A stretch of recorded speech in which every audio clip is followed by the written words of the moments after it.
Welcome to the Property Investor Podcast. This podcast is designed for anyone who wants to excel in real estate investing. We'll help you build the direction and strategy necessary to thrive in property investing. I'm your host, Mark Rybarski. I'm one of Melbourne's leading property advisors. Before we get started, make sure you don't miss an episode. Click the subscribe button now. Today, we're going to talk about off-market listings. They're a pretty exciting thing. The idea of a listing being out there that you haven't seen yet as a buyer, or if you're selling a property, the idea of not having to go through the rigorous process of getting your house ready for sale, running open for inspections, or doing an auction campaign. So we'll be looking at the pros and cons for both buyers and sellers. How do you find these kinds of listings, and how do you make it work for you if you're buying, and how do you make it work for you if you're selling? Off-market listings can be described a few different ways. Typically, it's a house that is for sale that doesn't have the public advertising campaign like a for sale board, professional photos that are advertised on digital websites, advertising in newspapers. None of that is associated with an off-market listing. So it's basically a property that's for sale without the announcement of it being for sale. Secondly, you could probably see an off-market listing as a property that's coming to market. So the sellers have hired an agent, and the agent's running around town and saying, hey, look, I've got this property for sale. It's coming on the market in 2 or 3 weeks' time. And he's able to round up a little bit of business and try and get a sale prior to the public advertising campaign. This is a great way to attract an off-market listing in a much safer way of targeting these kinds of listings. And I'll go into a bit of detail on that. And thirdly, properties that have come off the market, they've been withdrawn from sale, and you literally knock on their door 2 or 3 months down the track and say, hey, look, Mr. Seller, are you still interested in selling your property? So what are the pros for a seller when they're approaching the off-marketplace? Firstly, you can test the market out, see if your price is correct, if it measures up to market value, and see if you're really on check with what the agent's telling you that your house is really worth. If you have an off-market buyer coming in and they completely disagree, and you have multiple buyers that come in and share the same opinion, it's probably a really good indication of how a public advertising campaign would work for you. Secondly, you can maintain your privacy. You can have a lot less stress when it comes to having your property on the market for a long period of time. Now, in real estate, it's commonly known that if a property sits too long in the marketplace, normally it's about 28 to 35 days. If it's for sale longer than that, generally it becomes a stale listings. So you can attract buyers that are looking for bargains, looking for a cheap price. So there is a huge amount of pressure in getting your advertising campaign right, your price right, just so you can have a nice and easy sale within that 28-day period and avoid the trouble of discounting your property after 35 days and advertising price declines and really struggling to get a top price after that's happened. You have potential savings on your advertising and your time and effort in getting your house ready for sale. Sometimes an off-market listing could sell as is, so you wouldn't have to go through the process of maybe painting or decluttering and all the efforts involved in that. And look, I mean, quite honestly, if buyers are willing to go through the risk of an off-market purchase, I think they are serious buyers, and they're most likely going to pay more for your property. What they're really telling you is that anything that's out there in the marketplace, they don't like it. They don't agree with the pricing, or it just doesn't suit what their needs are. But they're at your property looking at it, and they are clearly liking something about it. So you've got a good pool if they're in front of you wanting to put an offer down, a reasonable offer down. So from a buyer's perspective, what are the pros for approaching off-market property? Well, obviously there's less competition. A publicly advertised auction in a good market can be a pretty daunting process. You come to the auction on a Saturday and there is literally about 50 to 100 people standing at the front of the property. It's quite a high, intense environment where there could be up to 15 bidders quite easily. Nobody really wants to be put into that scenario, but buyers are forced into that scenario.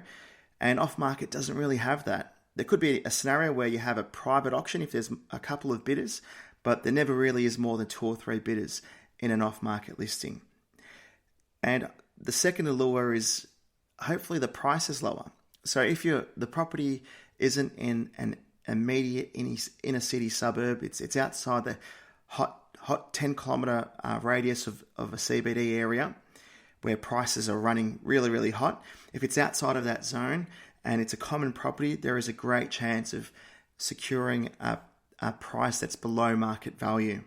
Since we're talking about buyers, let's talk about the cons or the risk of buying property off market. Now, I've been a buyer's agent for well over a decade now, and I can really talk about a number of stories where an off-market listing has been a very, very risky purchase. And a big part of my job being a buyer's agent is knowing what to look for when it comes to the due diligence involved and required to make sure that we're actually buying something that's not a lemon in different ways. So, for example, you'd have to be prepared to spend a little bit of money and do a building and pest inspection. You'd have to go to the effort of door knocking the neighbours and saying, "Hey, look, I'm looking at buying the property. How are you? My name's this and that, Jim, and I might be your neighbour one day.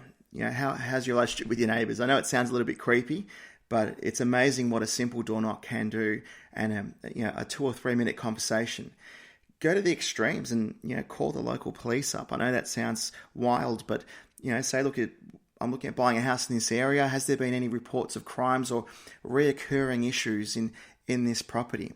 I find that when I do a lot of due diligence on a property, more times than others, I would find something wrong and a reason that I would tell my buyer to, "Look, let's just probably walk away from this."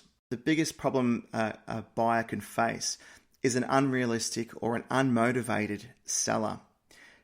So this would happen in a scenario where the property is very unique and you might door knock a home, or you might approach them that they just have no massive desire to really do business with you. And the only way you're actually going to win being a buyer in this scenario is by throwing a lot of money at the seller. So in this case, I mean, it's not an ideal situation, and negotiating is very difficult because the balance of power lies solely with the actual seller. So how do you find an off-market listing? Well, the best source is your local real estate agent. All those annoying little mailbox drops you get in the mail saying, "How much is your property worth? We're doing appraisals in your street this week. We've got an oversupply of buyers and they're looking for a house just like yours." All those kinds of little advertising brochures that you get in the mail, they generate a lot of business for real estate agents, and it's one of the biggest ways they are able to meet the locals and get into their properties and basically give them an appraisal or market value, and you get to meet your local real estate agent, and the agent basically databases that and follows up with the potential clients or the future clients, because eventually they do turn into clients. When you look at the life cycle of people living in the outer suburbs of Melbourne, properties turn over every 7 or so years. So if you're an agent for long enough in the area and you work hard enough on these appraisals, you could really do well in the sense of having a big database of real-time sellers after a period of 5 to 8 years. So your local real estate agent is a great source of off-market listings. Secondly, a buyer's agent would be the best source of a qualified listing, because they're able to not only say or find out about an off-market listing, but they're also able to qualify one and say, "Hey, is this a good or bad listing? Is there an issue? Does it have a history?" And run the correct due diligence involved to take the risk out of the purchase. So how do you make an off-market listing work for you as a buyer? The simplest way to make an off-market listing work is making sure that you send across a clear message that you're a serious and qualified buyer.